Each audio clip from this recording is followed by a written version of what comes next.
प्रभु यीशु मसीह के जलाली और सामर्थी नाम में आज दिनांक 14 नवंबर दिन मंगलवार को आप सब श्रोताओं का हम स्वागत करते हैं। आज के दिन के लिए जो वचन है लिया गया है हाग्य की पुस्तक उसका पहला अध्याय 5 पद। इसलिए अब सेनाओं का यहोवा यूं कहता है, अपनी चाल चलन पर विचार करो। प्रियो, यहोवा ने इस्राएलियों से कहा, मैं तुम्हारा परमेश्वर यहोवा हूँ जो तुमको मिस्र देश से निकाल लाया हूँ। उन सभी तरीकों को याद करो जिसने मैंने तुम्हें बंधन के घर से बाहर निकाला। प्रभु ने अपने शिष्यों को आखिरी भोज में यह बोला कि तुम मेरी मृत्यु की याद में ऐसे ही किया करो। दाऊद ने भी अपनी आत्मा से यह बात कही, भजन संहिता उसके 103 के 2 में कि हे मेरी आत्मा प्रभु को धन्य कहो और उसके किसी भी उपकार को न भूलना। भजन उसके 22 के 3 में दाऊद कहता है कि तू पवित्र है, इस्राएल की स्तुति में तू ही विराजमान है।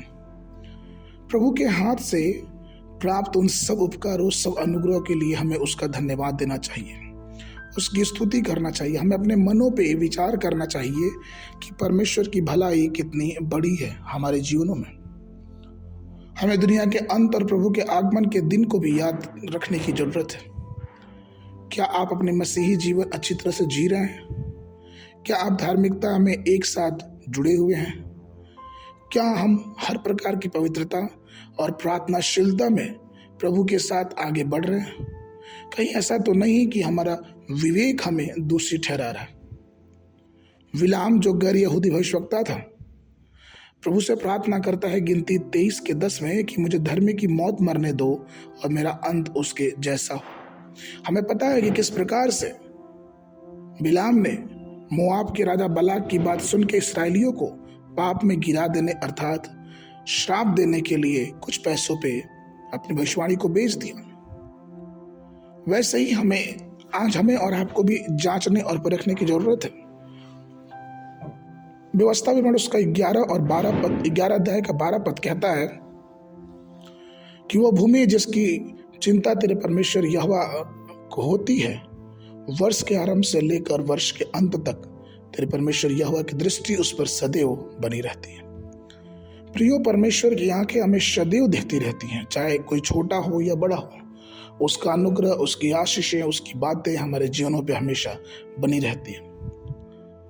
चाहे वर्ष के शुरू के दिन हो या फिर वर्ष के आखिरी दिन हो, हमें चाहिए कि हम प्रभु के लिए उसी मन, उसी धीरज और उसी आशीष के साथ कार्य करें। अपने मनों पे विचार करें कि कहीं ऐसा तो नहीं कि हमने वर्ष की शुरुआत में अच्छी शुरुआत की और वर्ष के अंत में हम धीमे पड़ गए। नहीं प्रियो, वर्ष के अंत में हमें अपने मनों पे विचार करके और पवित्रता और प्रार्थनाशीलता और प्रभु के कार्यों में और भी आगे बढ़ते जाना है।